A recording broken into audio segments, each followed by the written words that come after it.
hindi ko pero nasa website ito ng ng DepEd. Okay, sige po. So sa lahat po ng mga magulang, dapat din po aware sila at kinakausap ang mga anak tungkol nga po dito sa usapin po ng bullying. Baka po tahimik lang yung bata pero yung palang kanya naranasan po sa kanya pong classroom o sa paaralan. Yeah. I agree with that, Ted, no? Kaya nga importante na hindi manahimik, no? Kahit yung mga observers sa paligid, halimbawa meron kang kaklase, yung kaklase mo ay hindi kayang magsalita, dapat ikaw bilang isang kasama sa komunidad, magsalita ka para sa kanya. Okay, sige po. So, salamat po na marami, ASEC, sa inyo pong panahon na binigay po sa aming programa. Ito po yung napaka-importante para po sa kaalaman ng mga magulang at ng mga estudyante tungkol sa mga programa ng kagawaran. Salamat po, ASEC. Maraming salamat, Tuli. Thank you. Ganap ng alas 6:38 ng magandang Martes ng umaga, mga kapatid. At ang ating pong tamang oras hatid sa atin ng Boss Mastery Coffee. Boss Mastery Coffee, alam mo na kaagad, amoy pa lang, quality coffee beans at puno ng sangkap na galing sa mangosteen na merong nga pong xantho na mainam po sa ating pangangatawan. Boss Mastery Coffee, kapeng mangosteen sa sarap. Available yan sa Mercury Drug, sa Watson, 7-Eleven, Southern Drug at mga piling supermarkets nationwide. Yan nga po ay magandang diskusyon dito po sa sinasabi nga po na pagbabalik po ng Filipino at English bilang medium of instruction, pero sa mga lugar daw po na kinakailangan pa rin pong gamitin yung kanilang lokal na dialekto ay dapat din pong gamitin daw. Yung nga lang po sa atin, ano ba ang naging problema nga po dito sa sinasabi pong unang pagpapatupad po ng mother tongue? Well, ito ho'y batas na ng binuo ng Kongreso. Ang sabi nga, magkakaroon na naman po ng panibagong assessment. Bagamat nung una nagkaroon daw ng pag-aaral, effective po ito. Pero ngayon daw naman, kinakailangan na naman daw palitan. Okay, well, that's the decision of our honorable members of Congress na kinakailangan po nating... Ba't kaya hindi sila ang palitan? Char! Di ba? Ginagawa nila tayong guinea pig. Samantala po, ito ang News 5 sa 105.9 True FM, RPTV, 1PH TV5 at True FM TV. Ito ang kalipunan ng mga pinakamalalaki at pinaka-importanting balitang dapat yung malaman. Ako po si Ted Pailo. Ako naman po si DJ Chacha. At sa ating pong pangunahing balita, nag-apply daw po sa Witness Protection Program o WPP ang whistleblower ng missing sabongero na si Elias Totoy. Ayon po kay PNP Chief General Nicolas Torre III, mula pa noong happy siya ng CIDG ay nakikipag-usap na sa kanila at nagbibigay daw ng impormasyon si Elias Totoy. Mula noon ay tinatrabaho na raw nila ang kaso ng mga nawawalang sabongero.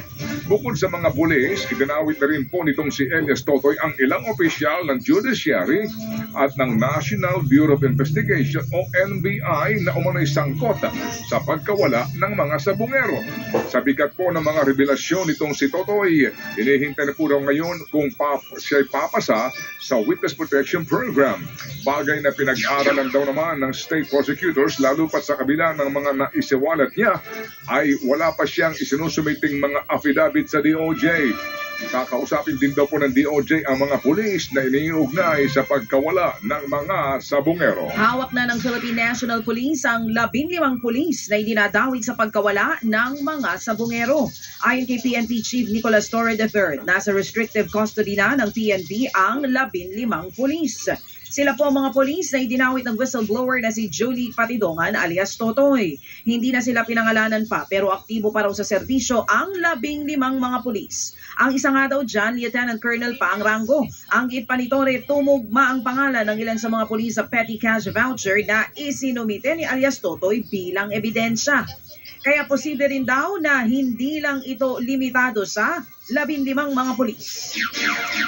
At umabot na po raw sa hudikatura ang mga galamay ng mastermind sa pagkawala ng mga sabongero.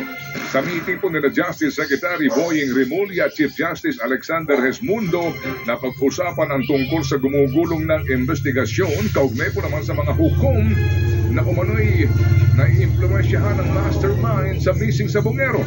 Iimbestigahan daw ang mga miyembro ng judiciary na posibleng may kinalaman at umano'y naglakad ng mga kaso ng negosyanteng si Atong Ang. Hindi na pinangalanan po ni Remulla ang sinasabing judge at ilang miyembro ng hudikatura.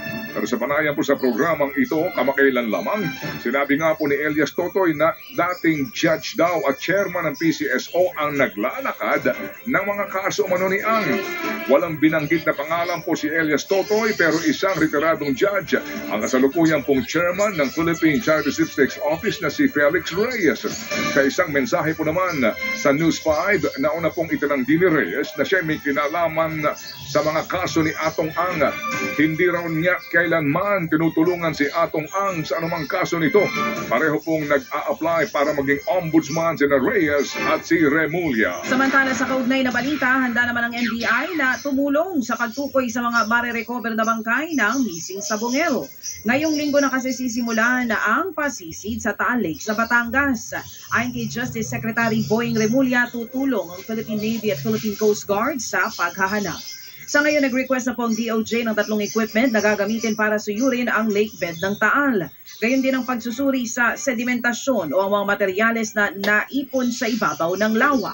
Ayon kay Remulla, tukoy na nila ang isang fish pond na pag-aari daw ng isa sa mga suspect.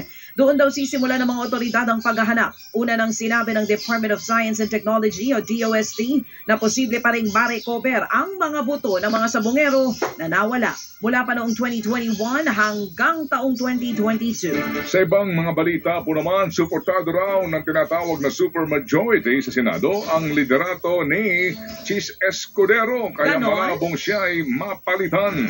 Ayon po kay Senate President Pro Tempore Jingo Estrada, higit 13 senador na ang sinasabing lumagda sa resolusyon na sumusuporta kay Escudero.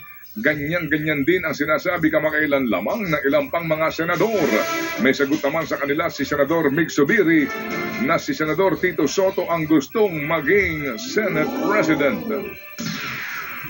Eh di wow, congratulations, pagka ganun. Anything can still happen. Gusto sana namin protektahan ang integridad ng Senado.